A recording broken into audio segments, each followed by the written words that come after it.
ठिकाणी आलेले सर्व ग्रामस्थ त्याचबरोबर पत्रकार बंधू पण केली आणि तोच लढा आज आपली ही विरोधी समिती पुढे नेत आहे।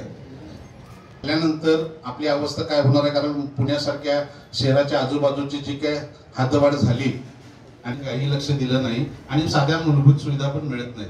त्याचप्रमाणे कोल्हापूर महानगरपालिकेच्या प्रस्तावित 19 गावांच्या हद्दवाढीचा विषय नव्यानंच या ठिकाणी निर्माण झालेला आता दिसतोय।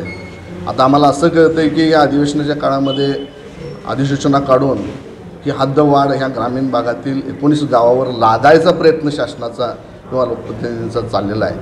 पण तो जर चुकून अशा पद्धतीची जर अधिसूचना काढली आणि जर हा निर्णय हद्दवाढीचा ग्रामीण जनतेवर गावावर लादला तर ह्याचा उद्रेक प्रचंड मोठ्या प्रमाणात शासनाला या ठिकाणी दिसेल।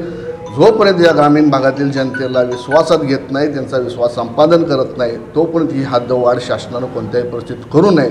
जर चुकून त्यांनी ह्या अधिसूचना काढून जर निर्णय घेतला तर ह्या ग्रामीण भागातील संपूर्ण जनता पदाधिकारी सामूहिकरित्या रस्त्यावर उतरून जे काही टोकाचं पाऊल आहे, आत्मदहन सारख्या गोष्टी या ठिकाणी घडण्याची सुद्धा शक्यता आहे। त्यामुळं या शासनानं या लोकप्रतिनिधींनी या गोष्टीचं गांभीर्यानं दखल घेतलं पाहिजे। या ठिकाणी आमची ही कृती समिती आहे, ही सर्व पक्षीय कृती समिती आहे, सर्व बाजूला ठेवून आम्ही सगळे एकत्र आलो आहे। हे आमच्या मताचा त्यांनी विचार करावा एवढंच या निमित्ताने मी सांगतो।